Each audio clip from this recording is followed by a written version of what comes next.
Hi, everyone. Welcome to Unchained, your no-hype resource for all things crypto.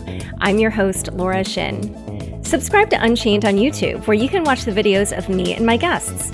Go to youtube.com/c/Unchained podcast and subscribe today. Crypto.com is waiving the 3.5% credit card fee for all crypto purchases until the end of September. Download the Crypto.com app today. T-Quorum is a weekly virtual series about all things Tezos. Every Wednesday, join thought leaders, innovators, and blockchain enthusiasts for presentations about the latest advancements that help the ecosystem grow together. Sign up and learn more about the virtual series at tquorum.com. Today's guest is Camila Russo, author of The Infinite Machine: How an Army of Crypto Hackers is Building the Next Internet with Ethereum, and founder of the Defiant. Welcome, Camila. Hi, Laura. Thanks so much for having me. Excited to be here. I just want to say, first of all, congrats on the publication of your book. That must be so exciting. It is. I'm so happy with it. So happy with all the feedback. It's been amazing. So let's start with your background. You've done so much in crypto, but I don't know if people really know how you got started. So how did you come to be covering this space? Sure. So, before being full-time crypto with the Defiant and the Infinite Machine, I was a reporter at Bloomberg News for around 8 years. I started in an internship in New York, then I went to Argentina for over 4 years, then Madrid, and then back to New York. And in Argentina, I was there in Cristina Fernandez's second term. And at that time, she imposed really harsh currency controls, and inflation, as always in Argentina, was, in the double digits. And so I was covering Argentine markets and how people were protecting against inflation and currency controls. And that's how I came across Bitcoin for the first time in 2013. So I wrote a story for Bloomberg on, how Argentines were using this digital currency to protect against inflation. And after that, I was always really interested in crypto. To me, it was like a really powerful concept. This idea of having a parallel and independent financial and monetary system that, especially after living in Argentina and living through all that, it made a lot of sense to me. So I always kind of kept track of it. But then it was back in New York in 2017 when I started really covering it again. And focusing more on it. So at this time, I was at Bloomberg's Markets Live blog, which is kind of a live feed of market analysis. And I mostly covered emerging markets, but I had the freedom to write whatever looked interesting. And 2017 was obviously huge for crypto. So I started writing about crypto and then started writing for the general wire. Because Bloomberg didn't have dedicated cryptocurrency reporters or a dedicated crypto team. So I became kind of the de facto crypto reporter at the time. And that kind of, dragged me into space. I had a front row view of the huge bubble of 2017. And I just, was fascinated by it and kind of never left after that. And earlier when you said that having lived through the currency controls in Argentina, that was part of the reason that you got fascinated with Bitcoin. What was it like living through that? What did you experience, and why was it that you felt that Bitcoin was related to what was happening then? It was really interesting to be living through that because I'm Chilean, and in Chile the situation was very different. Chile is a much more conservative country, fiscally and in its monetary policy. Nothing ever happens there. The Chilean peso is pretty stable. So coming to Argentina, where there were all these stimulus and money printing and just very populist policies with the Kirchners, and just living through currency controls firsthand, because I was earning in Argentine pesos. Bloomberg paid journalists there in their local currency. I mean, they do that in every local bureau. You get paid in obviously the country's currency. So I got paid in Argentine pesos. And when I first got to Argentina, the first thing I was told was, as soon as you get your salary, change it to dollars because of the huge inflation. So what happens with inflation in practice is that you get, say, 100 Argentine pesos in January, and that lets you buy a certain amount of stuff, but then at the end of the year you can buy much less with the same 100 pesos.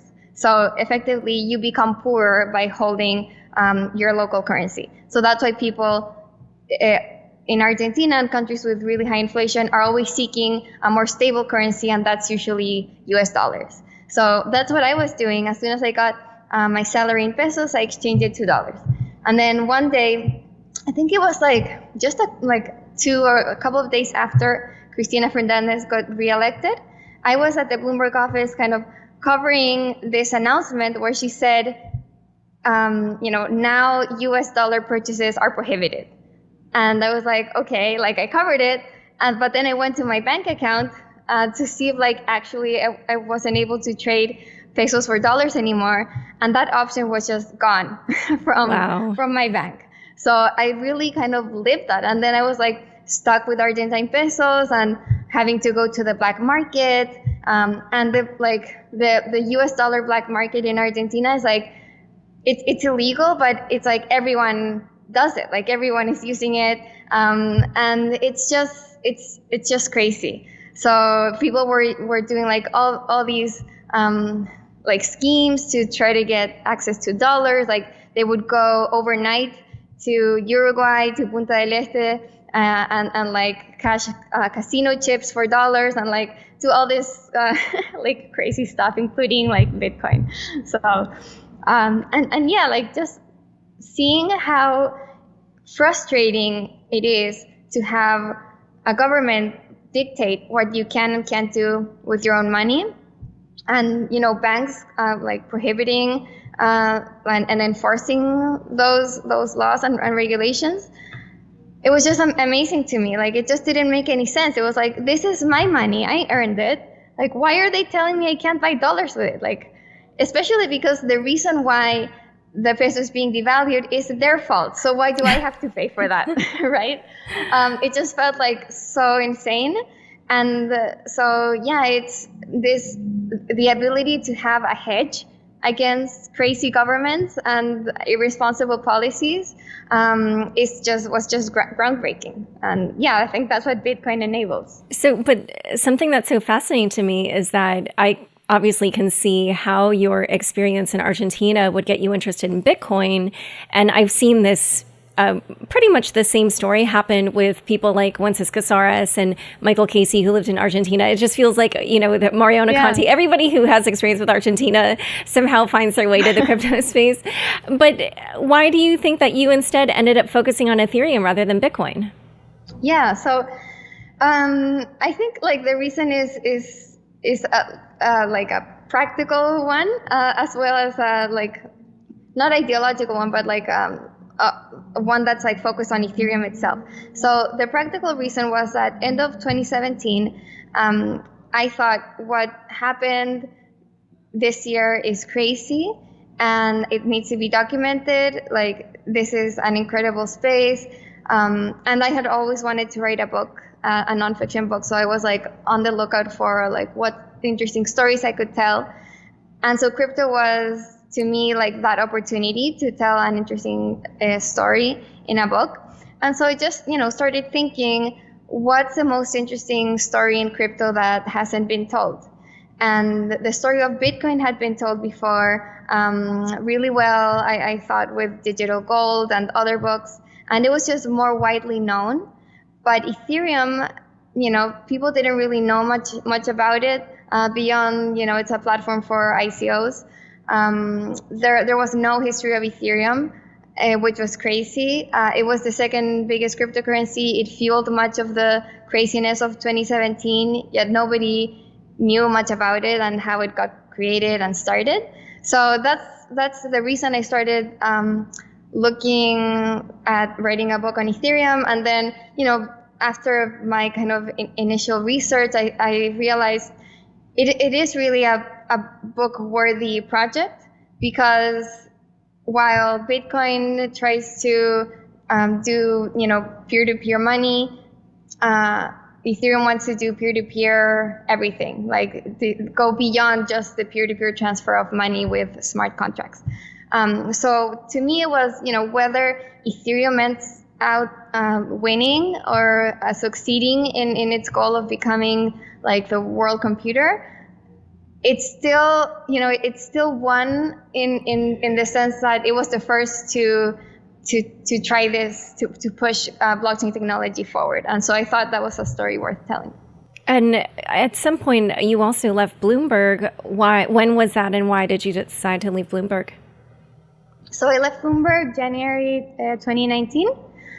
And I left in part because I really wanted to focus on finishing my book. So Bloomberg gave me a few months of book leave, and that was amazing. And I'm really grateful to them. But then, beginning of 2019 was when I had to go back to Bloomberg and do like my full-time reporting job, and I still hadn't finished writing the book.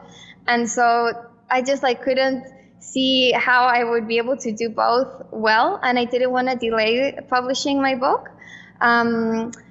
So that was one side of the decision, and then the other side was just, I was there for 8 years. I covered so many different markets. I was at 3 or 4 different Bloomberg offices, if you count some time I was also in the Chile office. So I had a lot of experience covering financial news for Bloomberg, and I just thought it's time to do something else.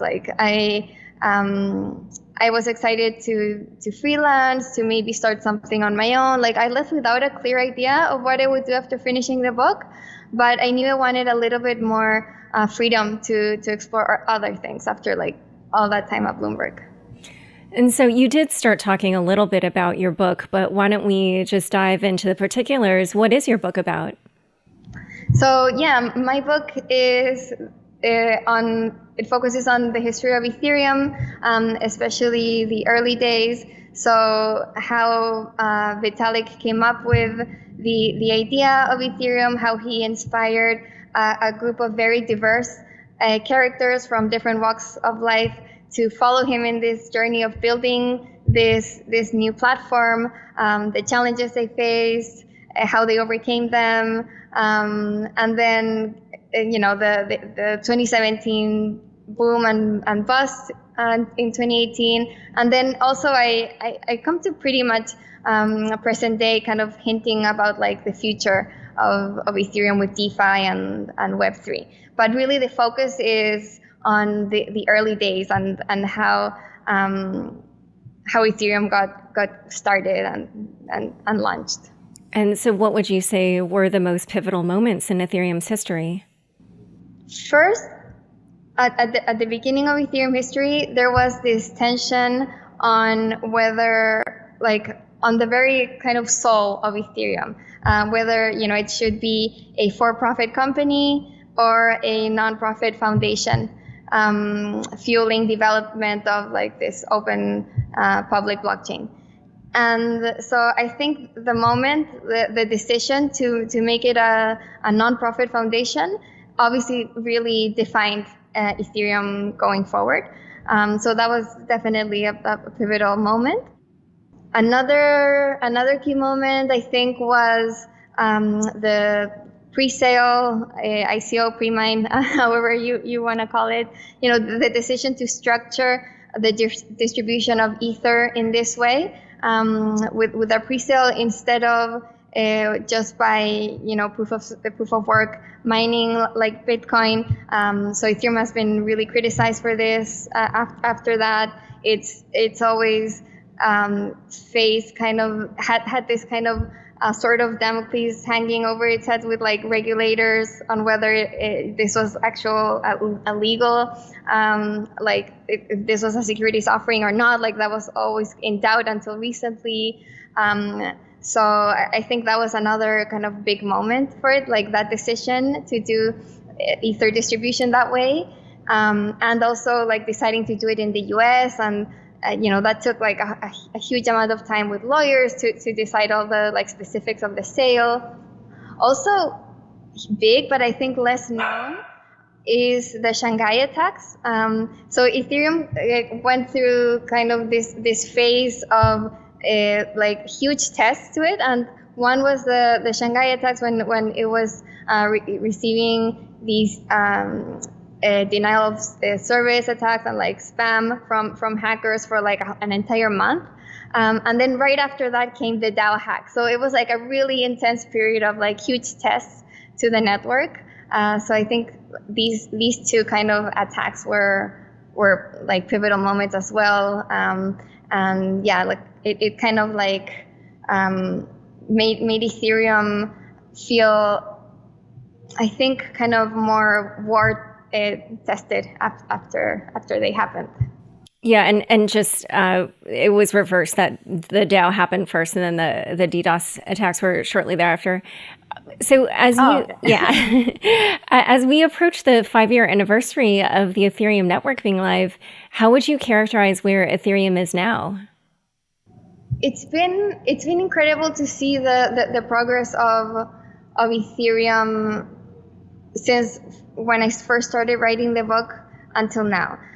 So when I first started writing, like I mentioned, it was like the main thing were, ICOs and like enabling this fundraising mechanism. But now it's really enabling this more complex and like sophisticated financial system that goes beyond just fundraising and into lending, borrowing, exchanging, and use cases that we never would have imagined on Ethereum. The birth of this new financial system is kind of proving that Ethereum is doing what it set out to do, to be this layer for an unlimited number of applications built on top of it. And so at this point, everybody's waiting for the launch of phase 0 of Ethereum 2.0. And there was some chatter recently about the fact that that might be delayed until 2021 rather than coming out later this year. Do you see any risks to Ethereum due to these delays? Risks? I don't think so, because Ethereum has been waiting for proof of stake and ETH2 since like forever. It's basically, been the thing that they've been working towards since I think like 2016 or so. Like proof of stake is coming, So and it's been able to continue going forward even with all these delays. So I think. And I think now it's at a stronger place than ever to keep surviving even without ETH2. Layer 2 solutions are in a really good place. Like they're actually working. There's actual DEXs using zero knowledge proofs and optimistic rollups, and OMG network launched recently with its plasma chain. So layer 2 scaling is actually a reality, and I think that will really help bridge that gap between ETH1 and ETH2.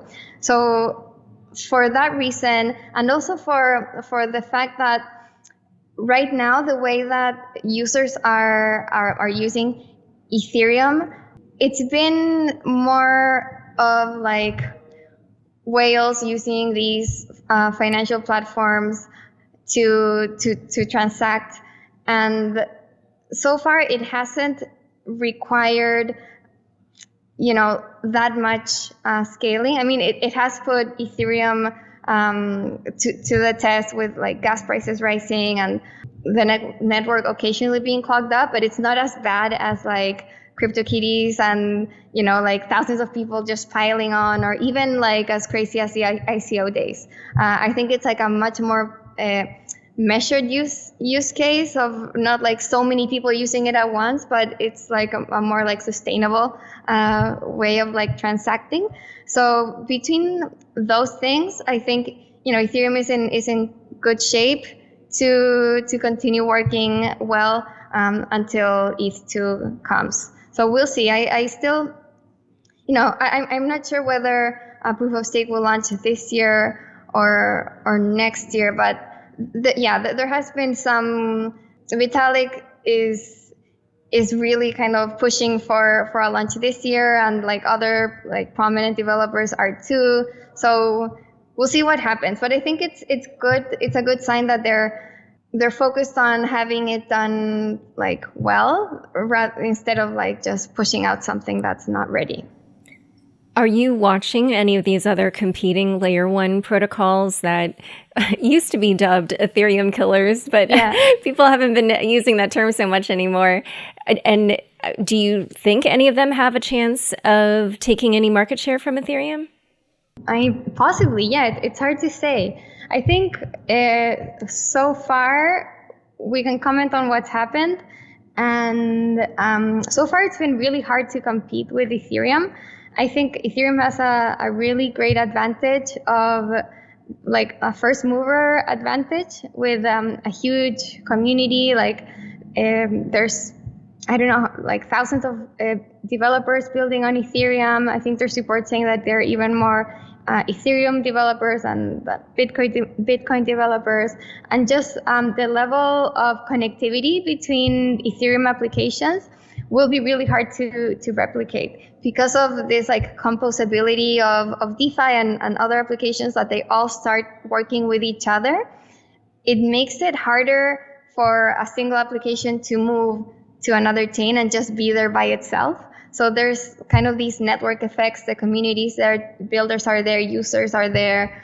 So it's been really hard to compete. But that's not to say that if any of these new chains launches and it's just like many times better than Ethereum technically, and ETH2 keeps being delayed, and maybe layer 2 solutions aren't fixing scaling as people hope, then yeah, I mean they very very well could start taking market share.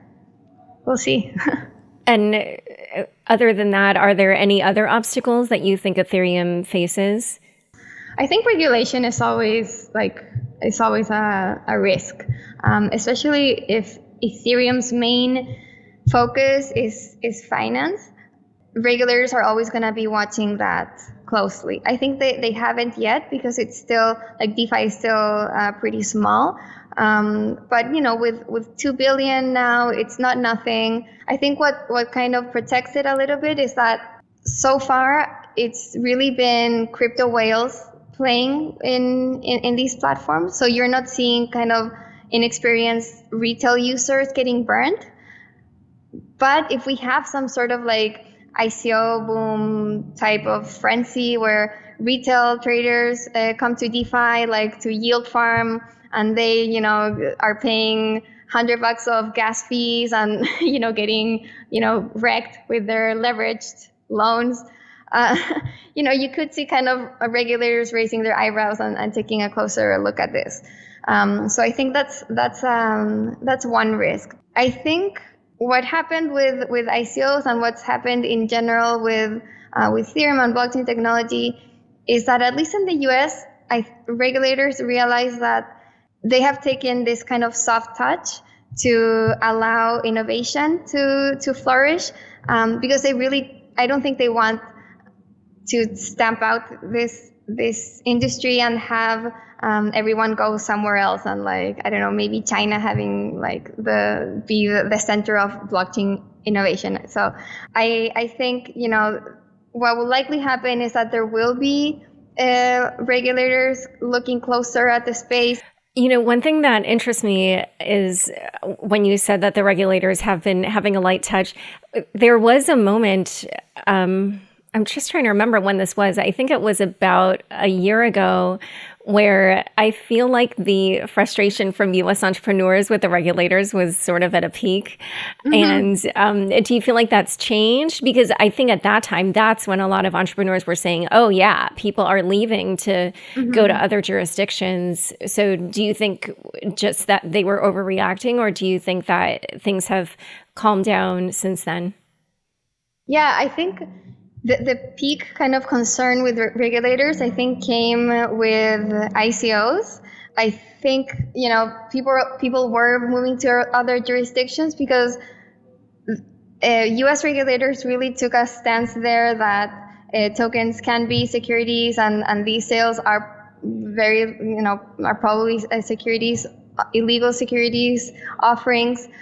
I think they were rightly kind of concerned, the developers in this space, but I think that's subsided now. First, because ICOs aren't being done in the same way anymore. I think the space has matured and realized that the way fundraising was happening in Ethereum wasn't really healthy. I don't think the incentives were placed in the right way. Like giving a team of entrepreneurs millions of dollars right off just based off a white paper on website, and expecting them to deliver everything they promised after you already gave them all your money, that didn't really turn out very well in many cases. In others, they did, and we have like really good teams who raise money in the ICO days, like building right now, and some of the top DeFi projects raise money in the ICO days, but many others didn't, and just like didn't do anything and ran off with the money. So I think the crypto space has really learned from that and matured, and is seeking other more responsible ways to fundraise. And I think that's helping with regulators as well. And so when you look back at all the history that you uncovered for your book, and you look at how far Ethereum has come, what's most surprising to you about the Ethereum story? Oh, there were many surprising things, I think. So one thing that was surprising was kind of this clash of the like for-profit, non-profit. The other surprising thing to find out was just that right now Vitalik is the only one of the initial co-founders who is still building for Ethereum, and everyone has like gone off and to do their own like other blockchain things or non-blockchain things. So that was also surprising. I think, like I said too, watching this new kind of financial applications ecosystem thrive right now in Ethereum after the bear market, when everyone thought Ethereum was dead, has been like a really nice surprise as well. Yeah, I guess, those those have been like the biggest surprises. All right, so in a moment we will talk about the Defiant, DeFi, and crypto media, but first, a quick word from the sponsors who make this show possible. Looking for a place to connect with thought leaders, innovators, and blockchain enthusiasts of every level? Welcome to T-Quorum, a weekly virtual series about all things Tezos. Each week will feature presentations about the latest advancements, from baking and staking and developer tooling to DeFi projects and community content that will help the ecosystem grow together. This year, T-Quorum will be opening up its podium to you. If you're interested in presenting, submit your ideas, and the Tezos community will vote on who they'd like to hear from next. Sign up and learn more about the virtual series at tquorum.com. How much in fees are you paying for your crypto purchases? Crypto.com is waiving the 3.5% credit card fee for all crypto purchases, which means you can buy crypto with a 0% fee. Apart from your crypto purchases, you can also get a great deal on food and grocery shopping too.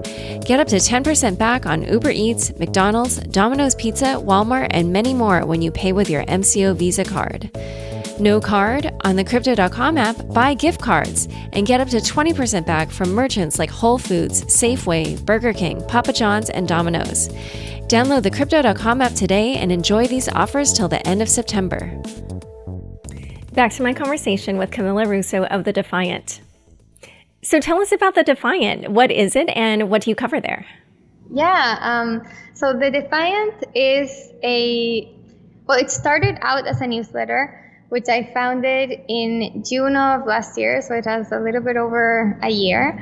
And I started this newsletter because, like I said, I was watching this incredible financial ecosystem being built on Ethereum, and I really thought it wasn't being covered at all, or at least very well, by crypto media, and much less by mainstream media. there were hardly even any newsletters focusing on DeFi at the time when I started the Defiant. So I really saw this incredible amount of innovation, growth, activity happening in the space. And to me, it was, these developers are delivering kind of the dream of crypto, like the cypherpunk dream of being your own bank and having your parallel financial system, and they're actually building it and it's working and like nobody's paying attention.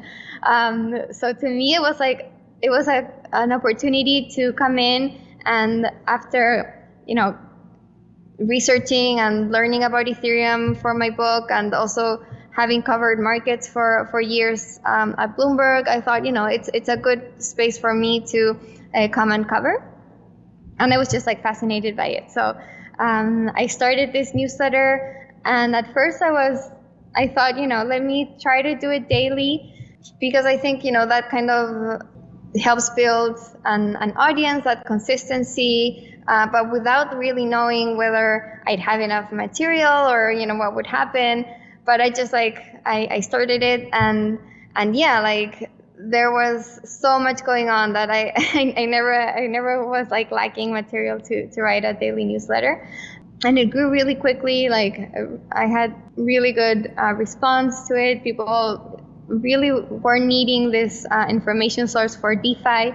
It kind of evolved into more of I want to make it into a media company for the open economy, beyond just a newsletter. So I recently launched a podcast as well, looking to start a YouTube channel soon, and I'm building kind of the Defiant website to like host all these things on like in one place.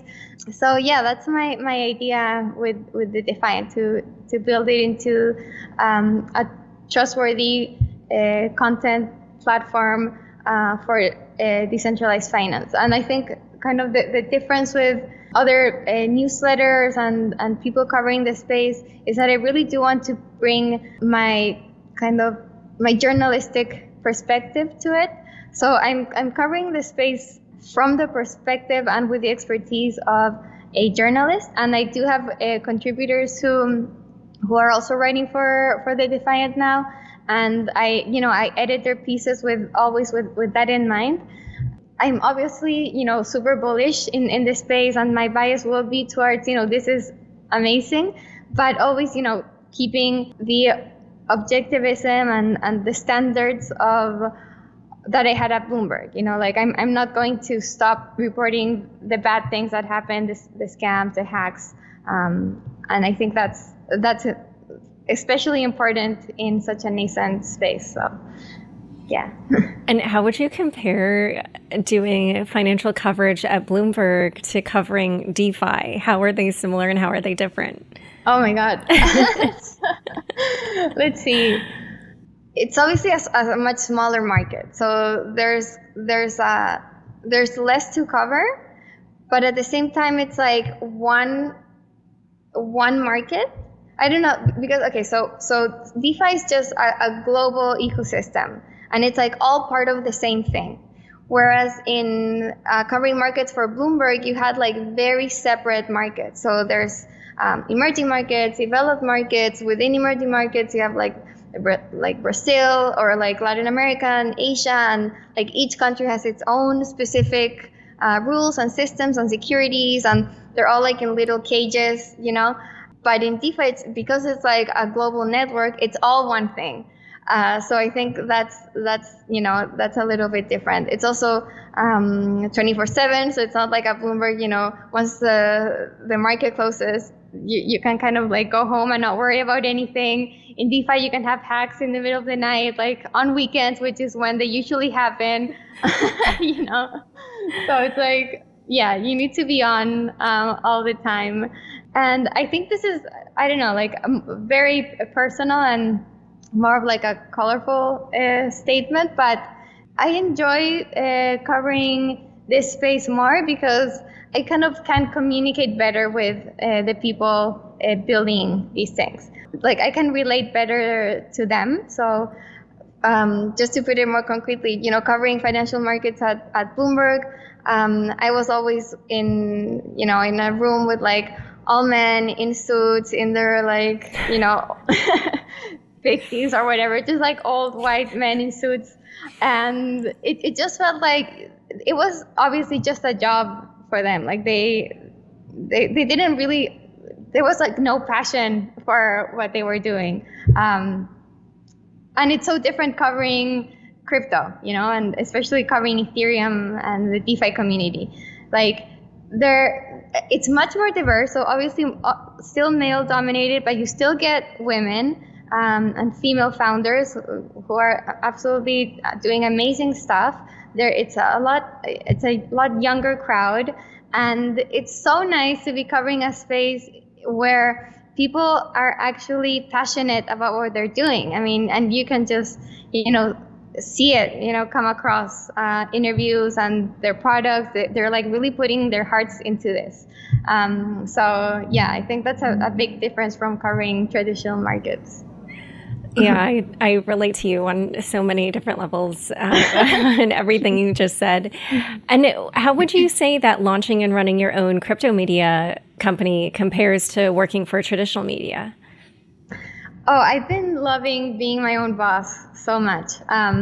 So, when I left Bloomberg, I always had like in the back of my mind that I would one day start my own thing. And, when I was thinking of it, I was like, am I glamorizing being an entrepreneur and like starting, having a startup?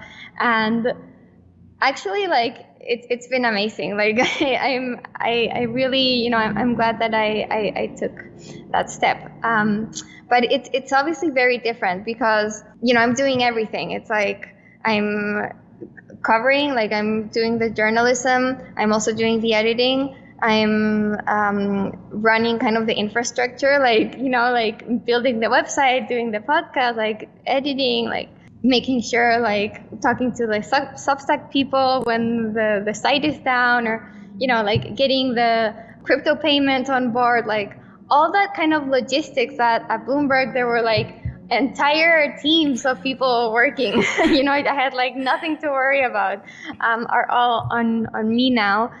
But it's really fun because it's like I get to think of bigger things like the strategy and like where am I gonna take this media platform, and like what does the future look like, and who do I partner with, like what sponsors do I take, like all of like the business side of things, which I had no experience with before, and like now I'm doing, has been really fun to learn, and it's exciting building my own thing. So at Bloomberg, I often stayed really late working on stories, and it was fine. Like it was still kind of my work that I was proud of to deliver a story. But now it's like even better because it's not just this one story, but it's working towards my own thing, my own brand. So I really enjoyed the experience. And so you are working directly with your sponsors, or are you trying to do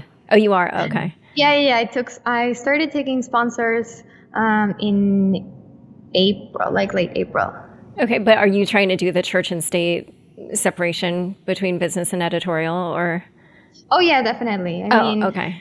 Yeah. So I have sponsors who place kind of banners or logos at the top of the newsletter, but all the content, I mean, that doesn't affect the content. I'm still like covering the space as I would if I had no sponsors. Oh, right. Yeah, but yeah, I actually hired a separate person, so I don't even. Oh, that's good. Yeah, but I should do that. That comes next. Yeah, no, I'm right now hiring more on the editorial side. So I think you seem to have built that out first, but also I'm still working on my book. So our timelines, we're probably doing similar parallel track things, but on different timelines. Mm-hmm. And so I was curious, who are you finding is subscribing to the Defiant? Are they people who kind of already tend to be in the industry, or are you also getting people who are just interested in DeFi, but don't necessarily work in the space already? So at first, I I think it was mostly people in the industry. So I had tons of VCs, like a lot of like the crypto funds subscribe to the Defiant. All of the like big DeFi projects and Ethereum projects subscribe to it. So developers from these projects and like team members subscribe. And also like just traders, like users of DeFi platforms are also subscribers. But recently I've seen people who are like more like adjacent to DeFi and Ethereum subscribing as well. So not so into like the core. So yeah, I've seen, I can tell from I have this subscriber chat on Discord, and sometimes people introduce themselves, and now I'm seeing more people who are just like, oh, I'm just starting to learn about DeFi and Ethereum, and excited to learn with the Defiant, and whereas before it was just like more people who were already in the space. So yeah, it seems like we're getting kind of an influx of new people. That's great. You also said in the Hidden Forces podcast Overtime show that you think one trend that we're seeing in crypto media is people prefer to follow individuals rather than institutions. And I wondered, coming from a traditional journalistic background where obviously we try not to state our opinions or we try not to become the story, how are you dealing with becoming more synonymous with your brand or your publication?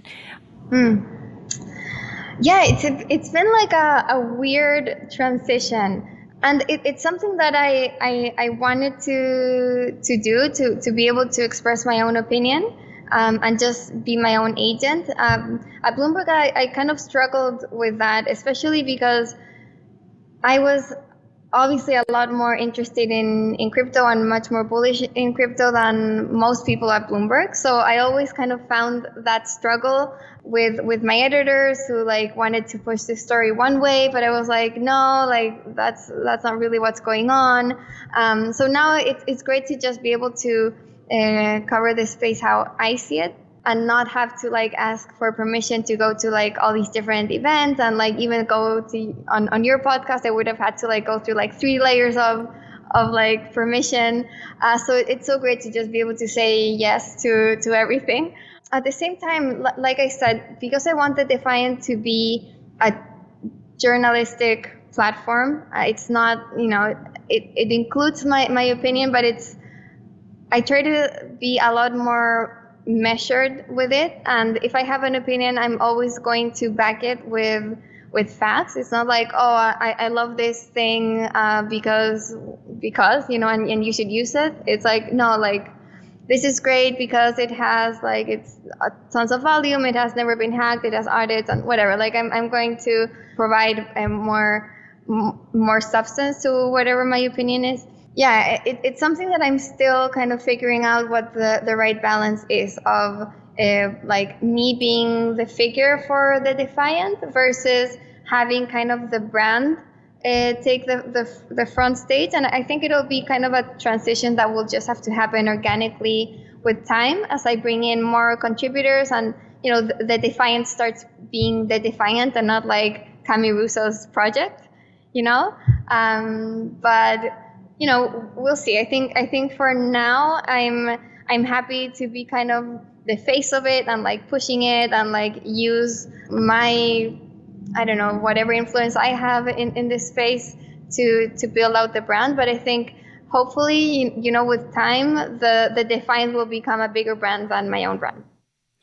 And along the way, you've launched something called the CAMI token. Tell us what that is and how people can use it or earn it. Yeah. Well, I think it's just part of me testing these things out as I report them, and this is something else that's different from reporting at Bloomberg, because at Bloomberg, we were very restricted in owning the things that we cover, rightly so, I think, but that like was so strict that I couldn't even, like, it was hard for me to own even a little bit of crypto to test all these platforms out. But now I have more freedom to do that, and I've been using that to test different DeFi platforms and NFTs and all this stuff.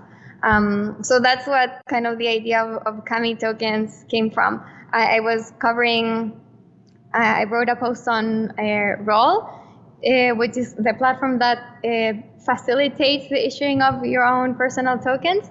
And at Bloomberg, I actually had wanted to do like my own ICO in the ICO bubble. Just like I thought it'd be like a fun story, like what it actually takes to do an ICO. But like, yeah, obviously I wasn't allowed to because like everyone freaked out. Like you'll go to jail, you'll like get us sued. So I couldn't do that. But now with Roll and like these personal tokens, I was able to finally have a CAMI token. And yeah, it was just like more of a way to test how these things work. And it was like actually super easy. Like the interface is just, how like what's your token's name, like how many tokens do you want to issue, and building kind of use cases for the token. So I haven't been like paying that much attention to it, but my idea was that people would be able that first I could reward my readers and audience with the token. So if people were recommending the Defiant or like tweeting about it or like tweeting about my book, I would send them CAMI tokens. And then the other side of the market would be that CAMI tokens could be used to buy things like a subscription to the Defiant. And I think so far one subscription has been bought by June. June Wong. So, yeah. So yeah, it hasn't been like an exactly active market, but it's been fun to test it out. I should give it more attention. And did you do any kind of legal work to make sure that the different use cases you had for it didn't run afoul of securities laws? Well, I did, talk to a couple of lawyers about like personal tokens and where that line is. And, as long as you're using them to exchange like actual things, they're more like airline miles. But I think that line is crossed when you're promising like future profits that come from your work. Like when it's like more like a dividend kind of thing, that's where it becomes trickier. But if you're just using these tokens in exchange for a subscription or in exchange for like an hour of my time, then it's like safer. And I also saw you participated in some of the Gitcoin grant rounds. Yeah. Describe that process and what you've been getting grants for. I think what they're doing is really amazing in enabling funding for different open source and like Ethereum projects. What makes the Gitcoin grants work is this idea that with donating a little bit of money of crypto, you can actually make a big impact. So that because of the matching, so that really kind of incentivizes people to donate, even if it's one DAI, because of like how the system works. You actually end up donating a lot more. So that's kind of generated this like feedback loop of like everyone in Ethereum donating to these grants. And yeah, I made the first grant in the previous round. That's when they opened it to like media projects. And it was really great. Like I got over 4,000 DAI in the grant, and I've been using it to compensate my contributors. So it's been like really instrumental. And then this time around, I also got close to 4,000 DAI in donations, and I want to use that to help build out part of my website. Yeah, I think in general the whole kind of experiment in these types of funding rounds generates this like sense of community that you're all kind of helping each other, building for each other. So yeah, we'll see. I think and doing it quarterly feels like it's helping these projects be like more sustainable. In general, how do you think media companies can take advantage of crypto tokens or decentralized business models?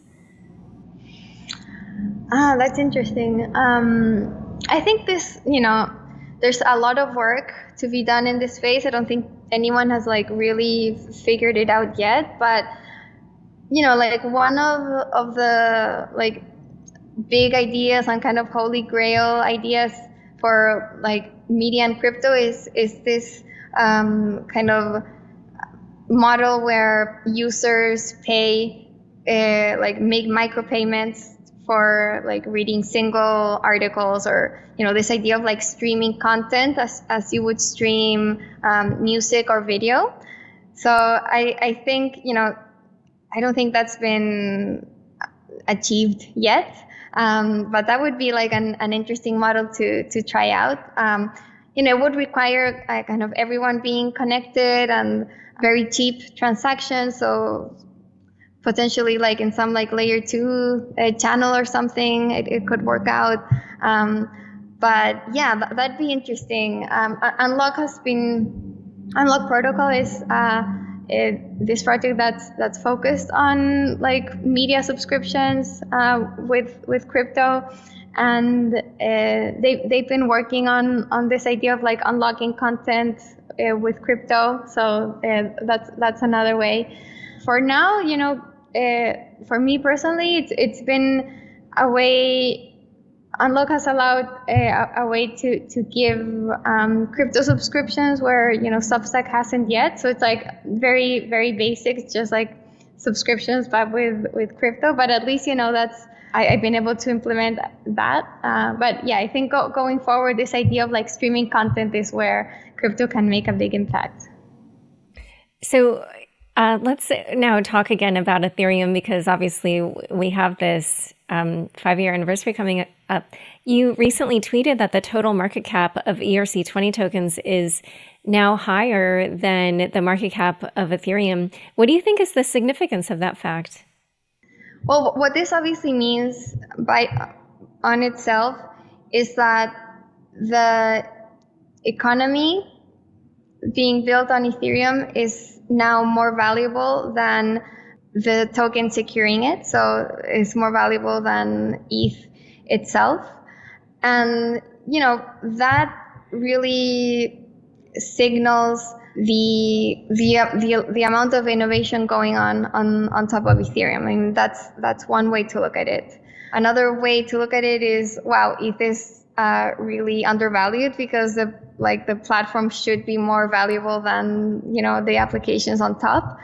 But that's a thesis it's a hypothesis that's yet to be proven. So it's been kind of assumed that in blockchains, because the underlying layer 1 can now be made valuable with its own token, that this would allow the layer 1 and protocol layer to gain in value as applications are built on top. And I think that's different from non-tokens, from layer 1 protocols that don't have tokens. Obviously the internet is the best example.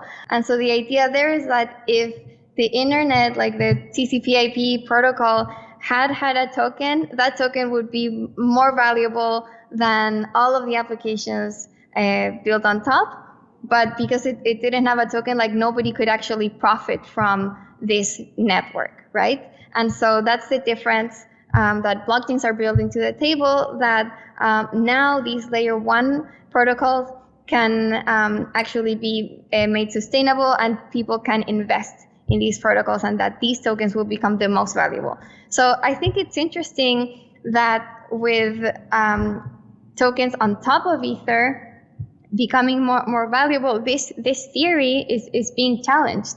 So I don't know if it's the case that that theory was wrong, and that really the tokens on top of Ethereum can be more valuable than Ether itself, or that Ether is undervalued and it just needs to catch up. I wonder if it might switch back once we move to proof of stake, or once Ethereum moves to proof of stake. Right. Yeah. Maybe kind of the economics of proof of work aren't kind of keeping up with the actual value of Ether. And once people start locking ETH up to stake, it will. We'll see. Yeah. And just going back to DeFi, there have been so many hacks in the DeFi space. How do you think about balancing your coverage of the risks against like who your readers are and the fact that they're interested in DeFi? Yeah, no, I think to me, covering the hacks is probably the most important thing that I can do, because everyone else is going to be covering how great the space is. You know, you have the projects themselves doing that. You have like their press releases, you have their tweets, you have like all these other newsletters covering, you know, like kind of cheerleading for the space, which they're great. But I think you need to balance that out with a more kind of objective view and pointing out the good and the bad, and the hacks are definitely the bad.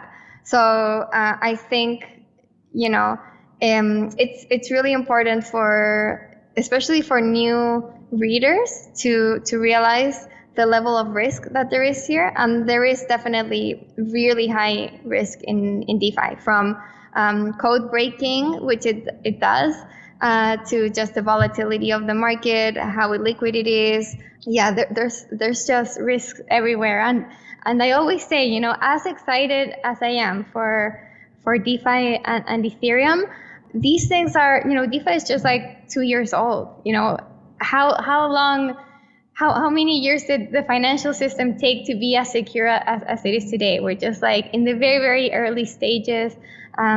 This code needs to be tested. It needs to be audited. There needs to be some sort of like protection for users, I think.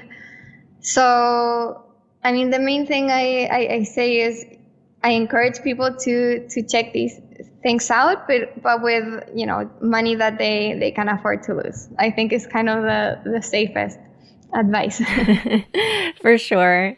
Yeah. And so for the next, let's say, year, do you have any predictions in DeFi, or are there any particular metrics that you're keeping your eye on, or projects or trends? Let's see. Well, I think like value locked is like the main metric that people are looking at. But in terms of like trends, I'd love to see more like DeFi becoming more secure, and I think that should be a big focus, and I think it is. So there are projects like Nexus Mutual building insurance for DeFi, others like Open building kind of hedging options for DeFi. So hopefully a big trend in DeFi will be different ways to protect traders and users. And another trend I hope to see, which I think has been very much missing, is identity systems.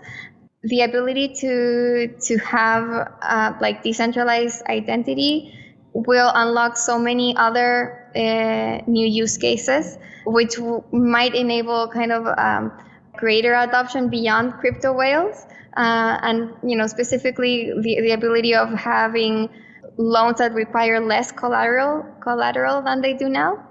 Because right now, borrowing in DeFi requires you to put capital up front.